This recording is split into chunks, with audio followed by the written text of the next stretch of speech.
Mr. Wright, when you first heard the news or received the news of you guys being selected to be a part of this parade, what were your initial thoughts? How were you feeling? Excited. I was very excited and surprised that we were able to get in on the first time. This was our first time applying for the parade, and usually some bands don't make it until after their third or fourth try. So I was just really excited and proud that we were selected. So how long did you have to keep this a secret? Like, was that hard for you to do, or were you able to announce it as soon as you Oh, heard the news? no. We had to keep it a quiet secret, and I only told initially the president of the university, Dr. Daniel Wims, and of course I told my family, and just kept it with the band staff, and that was pretty much it because we didn't want to get it out before the Macy's people came and made the announcement as they did today. Okay, and what do you think? Well, what has to be done in order to prepare for a parade of this magnitude?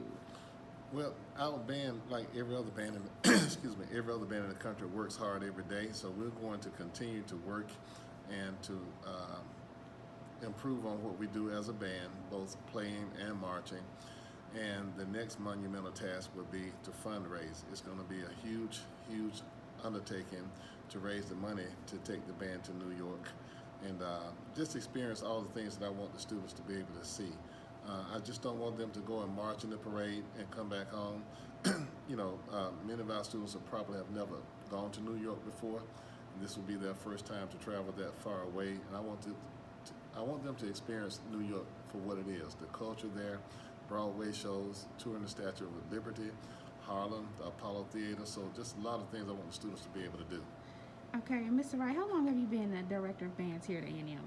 I have been here for 8 years. It will be 9 years on June 1st to June 3rd, 2022. So coming up on my 9th year. Okay, so in those 8.5 years, have you guys ever been a part of something of this magnitude, like as a parade, or have ever been this far? Well, in 2018, we flew 8 of our percussionists out to Pasadena with the Honda Battle of the Bands portion of the Rose Parade, the Turn of the Roses Parade. Mm-hmm.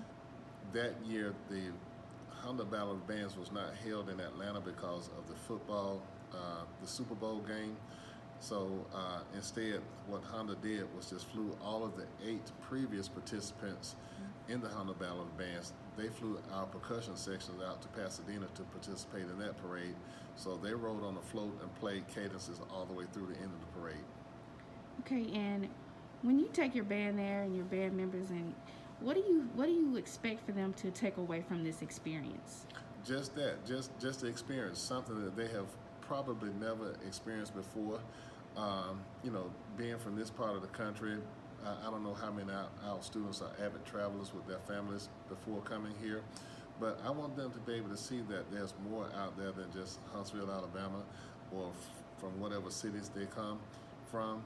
I just want them to enjoy and see life because they're going to be professionals. They're going to be traveling someday with their jobs, and they need to be able to see these kinds of things, enjoy them at this level, so that they can appreciate them later on once they start doing this for a paycheck.